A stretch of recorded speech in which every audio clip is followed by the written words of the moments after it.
Welcome to a Foxy Tech Tips tutorial on checking the warranty status of your Mac.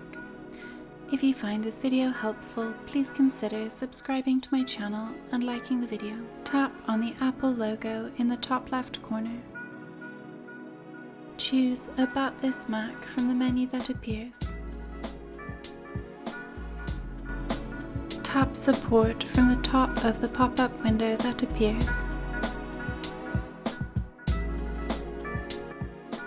You can see your Mac's warranty status on the left here. If you have Apple Care, it should show up here on the left also. And that draws an end to this tutorial. Please like the video if you found it helpful and subscribe to Foxy Tech Tips for more Mac tips and tricks.